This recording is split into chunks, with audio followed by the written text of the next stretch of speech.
Selamat siang teman-temanku dimanapun Anda berada. Saat ini saya sedang melakukan proses pruning pada pohon asem saya. Ini adalah pohon asem yang kurang lebih tingginya 2 meter lebih sedikit. Ini adalah daun-daun yang rentek karena saya uruti langsung. Saya tarik langsung, tidak saya potong tapi saya tarik. Saya urut. Nah, sedangkan ini adalah penampakan pohonnya setelah saya pruning. Oke teman-teman, saya akan menaiki ondo ke atas. Kita akan melihat posisi rantingnya dari atas. Oke.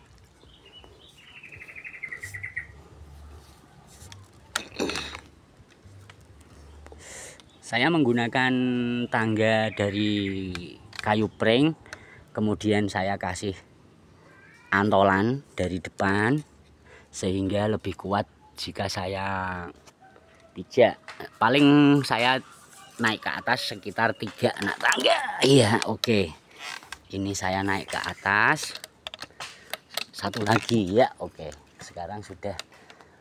Sekarang posisi saya sudah di pucuknya, di ujung pohon.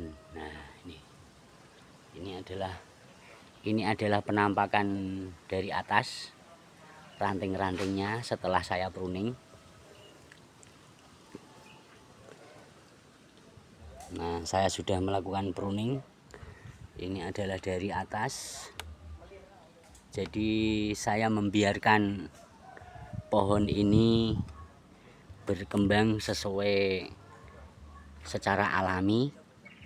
Namun jika ada ranting yang ke atas, menjulur ke atas, nanti akan saya potong biar tidak tumbuhnya terlalu tinggi. Jadi untuk ketinggian pohon asem ini saya berusaha memotong ranting yang ke atas sehingga tinggi pohon ini itu kurang lebih 2 meter lebih sedikit gitu teman-teman.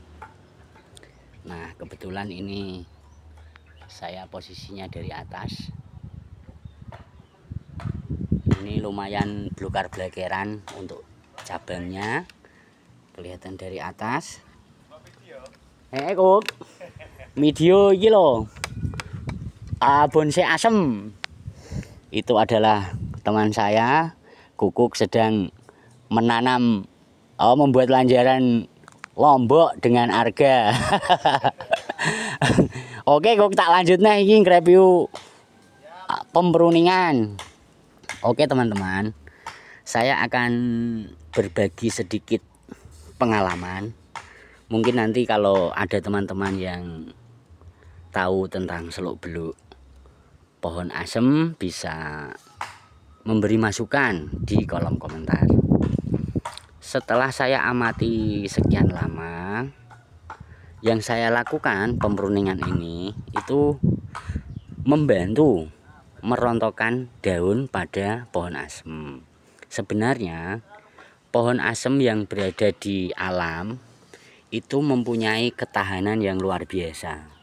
Jadi saat musim kemarau, saat persediaan air di dalam tanah itu berkurang atau musim panas, itu sebenarnya setelah saya amati loh ya, ini mungkin kurang lebihnya nanti ada yang mau memberikan masukan. Itu setelah saya amati, itu dia itu mempertahankan diri dengan cara menggugurkan daunnya. Nah, nanti setelah musim penghujan itu akan tumbuh kembali.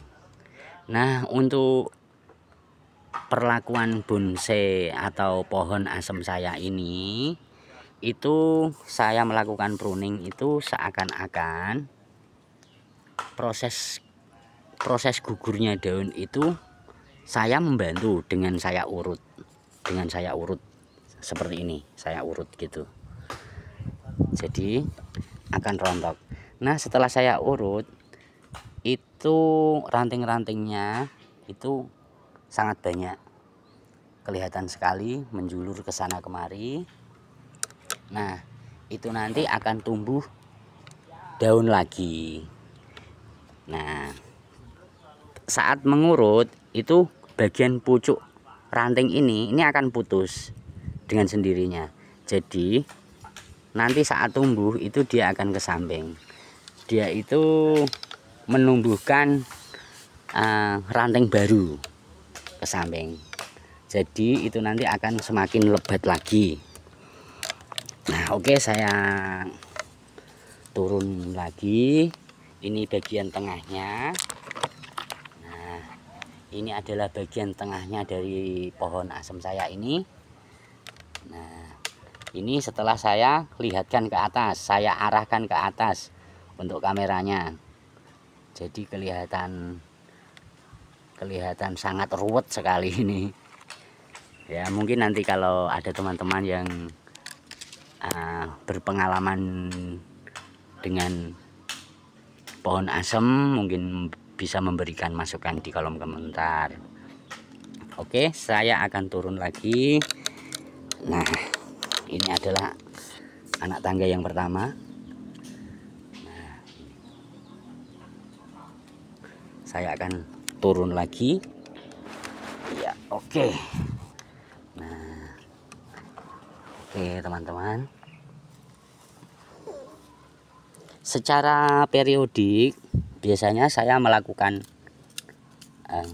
ngecek akar. Itu saya korek-korek tanahnya. Sedangkan nanti kalau ada akar yang besar, yang menjulur besar, itu akan saya potong, dan akar tadi akan menumbuhkan akar baru lagi. Misalkan satu itu bisa lebih dari 2 biasanya. Jadi secara alami dia akan merangsang akar baru untuk tumbuh. Tidak lupa juga yang bawah itu saya tatai, jadi nanti pertumbuhan akarnya itu menyamping, tidak langsung ke bawah. Oke, ini penampakan dari bawah ke atas. Nah, seperti ini teman-teman. Nah, ini posisi dari bawah pohonnya ke atas, itu kelihatan rantingnya sangat, ya menurut saya itu ranting, pergerakan rantingnya itu saya tidak mengarahkan dengan kawat, tapi paling memotong. Misalkan yang menjulur lurus saya potong, nanti akan tumbuh lagi, setelah besar nanti akan tumbuh lagi, dan sebagainya. Kalau menurut pebonsai Cina itu kalau tidak salah itu yang disebut apa ya, lingnan, mungkin lingnan bonsai kalau tidak salah. Nanti bisa, bagi teman-teman yang mengetahui tentang hal ini, bisa memberi masukan di kolom komentar. Baiklah teman-teman, ini saya memutar. Mudah-mudahan pohon asem ini akan bagus pada waktunya. Tapi sebenarnya ini tidak masuk di kategori bonsai ya, kalau menurut saya, karena tingginya itu di atas 2 meter. Namun lebih enak lagi apabila ditanam di depan rumah atau sebagai apa ya, sebagai kayak bonsai tapi di taman, ditanam langsung. Ini pun juga seperti itu. Namun berhubung saya tatai di bawahnya, itu suatu ketika apabila pohon asem ini ada yang berminat, misalkan suatu saat jika cocok, nanti kemungkinan itu lebih mudah pengangkatannya. Namun merupakan tantangan juga karena saya sebelumnya belum pernah. Tapi banyak referensi dari YouTube, itu banyak teman-teman yang berhasil dengan cara dicangkok akar untuk memindahkannya. Namun sebagai eksperimen, karena saya mempunyai pohon asem ini memang satu-satunya, Maksudnya saya punya pohon asem lainnya, tapi dengan karakter liuan atau gerakan pohonnya seperti ini, itu cuma ini aja. Karena saya sadari bahwa bonsai itu merupakan karya seni yang tidak mungkin sama plek. Karena dia mempunyai apa ya, mempunyai keinginan sendiri dari si pohon tadi, mempunyai keinginan sendiri untuk tumbuh, tetap tumbuh. Sedangkan kita sebagai yang merawat itu cuma mengarahkan. Jadi ada keinginan tumbuh pohon secara alamiah, sedangkan berhubung kita mempunyai keinginan-keinginan tertentu, kita juga bisa mengarahkan. Mungkin ranting mana yang perlu dipotong, mungkin bagian batang mana yang perlu diteruskan, dilanjutkan perkembangannya. Gitu. Jadi tergantung imajinasi masing-masing yang merawat. Gitu. Oke. Baiklah teman-teman. Mungkin sedikit ini bisa bermanfaat bagi kita semua. Saya ucapkan terima kasih karena sudah menonton video ini. Sampai jumpa di video saya berikutnya. Terima kasih sudah nonton. Bye.